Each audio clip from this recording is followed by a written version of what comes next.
Terjadi kasus serang menyerang dari antara dua belah pihak suku yang ada di Papua Tengah. Kasus ini terjadi pada pertengahan tahun 2023 di Nabire, Papua Tengah. Kasus ini melibatkan tiga suku besar yang ada di sana, yaitu suku Wate, suku Mi, dan juga suku Lani. Kasus ini termasuk dalam konflik yang dapat timbul dari diferensiasi sosial, khususnya bagian suku.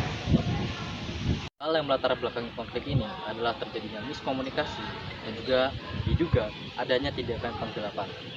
Bermula ketika almarhum kepala suku Wate hendak memberikan surat perluasan tanah kepada kepala suku Lani. Namun dalam acara tersebut, sayangnya kepala suku Mi tidak diikut sertakan dalam rapat tersebut. Sehingga saat suku Lani hendak memperluaskan tanahnya, suku Mi yang tak tahu apa-apa merasa marah dan akhirnya timbullah cekcok dari kedua pihak suku ini. Sempat diadakan mediasi, namun mediasi tak dapat menyelesaikan masalah ini.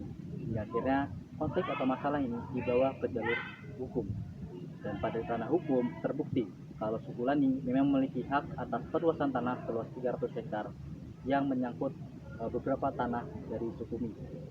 Namun, saat hendak memasang tapal batas tanah, terjadi perbedaan angka yang cukup signifikan, yang dari awal 300 hektar berubah menjadi 6.200 hektar.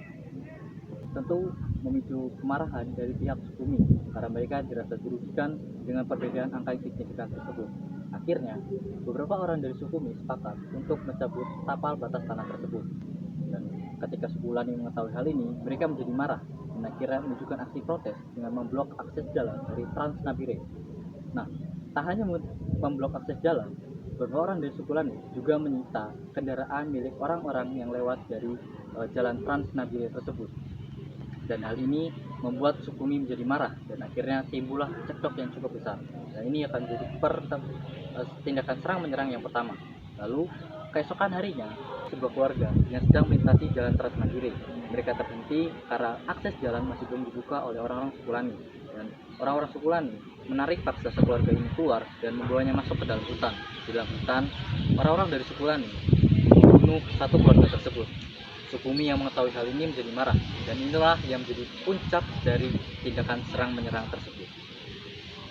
Adapun upaya yang dilakukan pemerintah untuk dapat menyelesaikan kasus ini, diantaranya adalah pemerintah melakukan tindakan penyuluhan, tindakan mediasi, dan juga tindakan untuk mengamankan warga-warga sipil.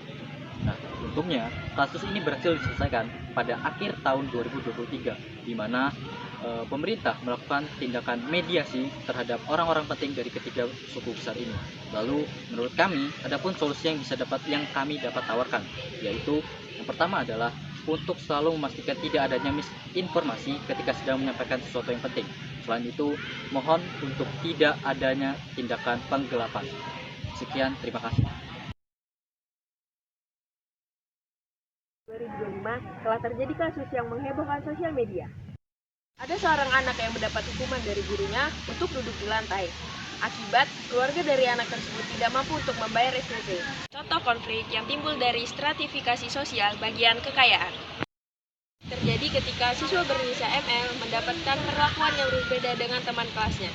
Setelah diulik, alasan mengapa siswa berinisial ML mendapatkan perlakuan yang berbeda dengan teman kelasnya adalah karena keluarga korban tak mampu untuk membayar SPP selama 3 bulan. Ini membuat siswa yang berinisial ML malu untuk berangkat ke sekolah. Selain itu, ibu korban pun merasa sedih, kecewa, dan merasa tidak adil karena anaknya diperlakukan berbeda dengan siswa yang lain. Juga harus melarang hukum yang berbasis ekonomi bagi siswa. Pemerintah juga harus menyalurkan subsidi pendidikan yang transparan dan merata. Adapun wali murid yang harus sejujurnya untuk menyampaikan kendala administrasi untuk mencegah kesalahpahaman. Dan juga sebagai pendidik, kita harus bijak dalam mendisiplinkan siswa tanpa merugikan mereka.